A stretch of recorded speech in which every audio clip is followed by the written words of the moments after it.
So it's time to start today's panel discussion, and joining me are Ali and Josiah. I'm Dr. Audrey, and this question has come from Josiah.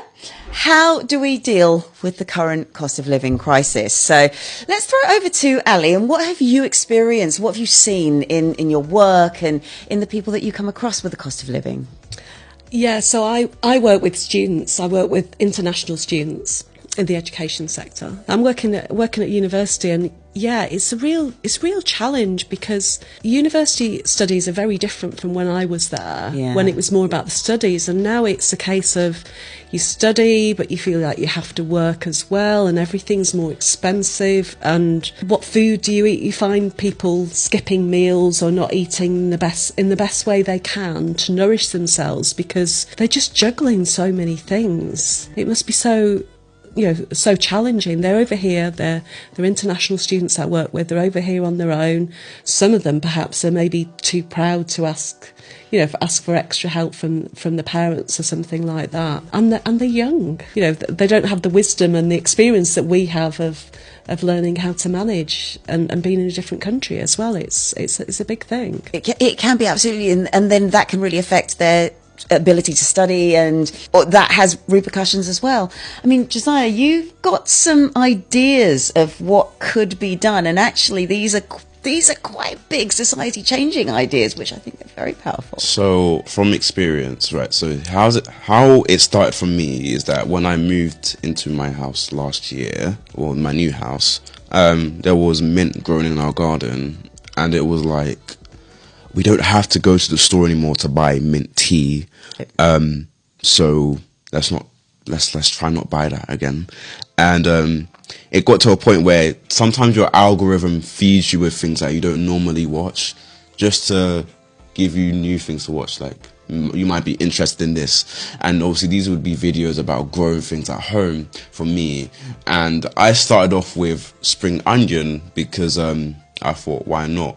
And I saw that it grew really quickly in water. I tried it, and it actually grew really quickly.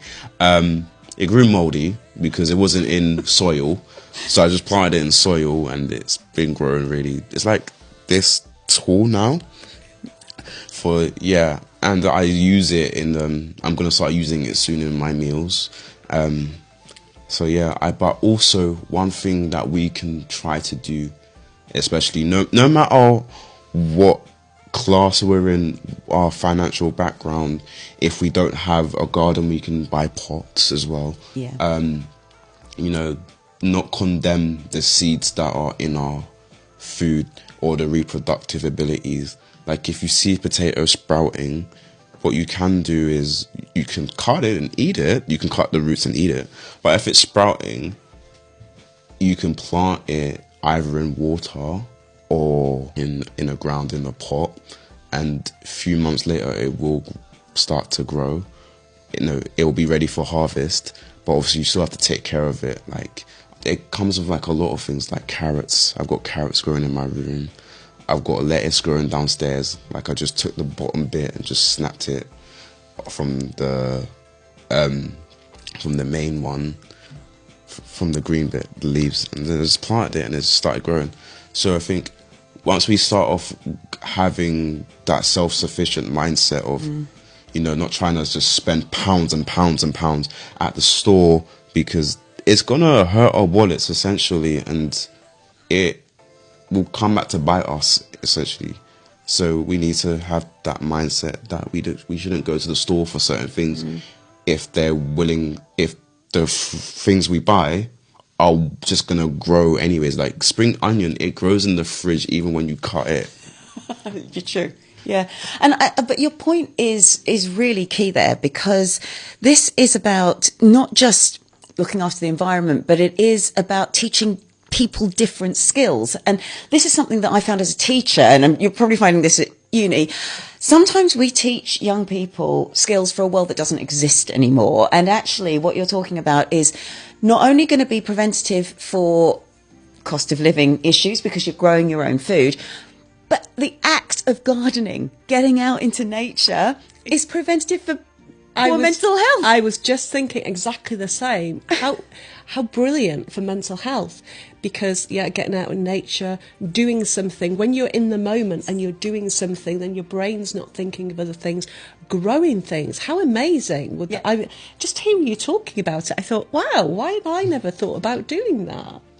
And for those who don't really struggle with cost of living, like, you also have to think about other people as well. Like, not everyone has it like you, so maybe you can have a change of mindset or heart and just be like, I'm not struggling, but the people next door or down the road are struggling. You might have a lot of space to grow things, and you could just be like, wow, let me do this, let me do that, because essentially you are helping out your community and as well as you're saying mental health as well, because you're not worried about other things as well. It's so much rewarding too when you eat the fruits of your labour. It is. It's that empowerment as well. And whilst you're talking, and you're absolutely right, I think Ali and I are at a similar age. One of the things I know our generation likes to say, and we are not necessarily representatives of this, is, yes, but it's not going to affect me. It will only affect my children. And you are right in pointing out we can't just have that attitude. We have to be compassionate for other people, and we have to take a social responsibility. Again, how do we teach our generation that responsibility? One way to help teach them that is if you actually start by being self-sufficient, you can teach them ways that they can be self-sufficient too, because what if the people that you know aren't self-sufficient? And if they gain something from you that you've taught them, and if they take it on board, they're like, okay, I want to do more of this. I might listen to more things. Mm-hmm.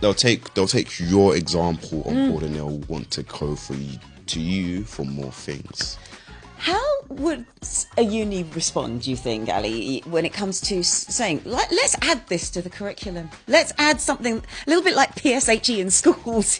I think it would be fascinating, because you've already got my brain working on things. I'm thinking about almost having kind of allotment areas and things like that, where the students, where they're growing things together, they're sharing.